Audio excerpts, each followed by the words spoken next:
Après le patron du Minju, la première formation de l'Assemblée nationale, c'est au tour de son homologue du Parti du pouvoir du peuple, le PPP, de s'exprimer à la tribune de l'hémicycle. Dans son intervention aujourd'hui, Chang Jin-sok a admis le manque de compétences de son mouvement et la crise interne qui plonge toujours celui-ci dans la tourmente. Un ébranlement déclenché notamment par le conflit entre l'ex-chef suspendu de la formation Lee Jun-sok et les proches du président de la République, qui est lui aussi membre du PPP. Le numéro 1 du comité d'urgence qui dirige le parti jusqu'à l'élection de son nouveau patron s'en est aussi pris à l'administration de Moon Jae-in, le prédécesseur direct de Yoon Suk-yeol.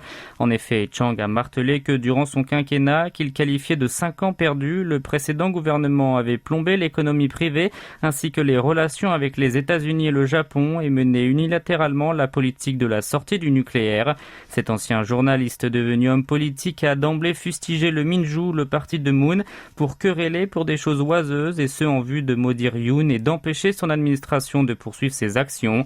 Sur la polémique autour des propos vulgaires du chef de l'État, Chang, qui est aussi l'un des 2 vice-présidents du Parlement, a fortement critiqué la chaîne de télévision MBC pour avoir été en première ligne pour diffuser des fake news, pour ternir l'image du président Yoon et par conséquent pour porter atteinte à l'intérêt national. Le leader intérimaire du PPP a par ailleurs manifesté son objection à 2 amendements majeurs proposés par le Minju, l'un sur le syndicat, l'autre sur le rachat par le gouvernement du riz.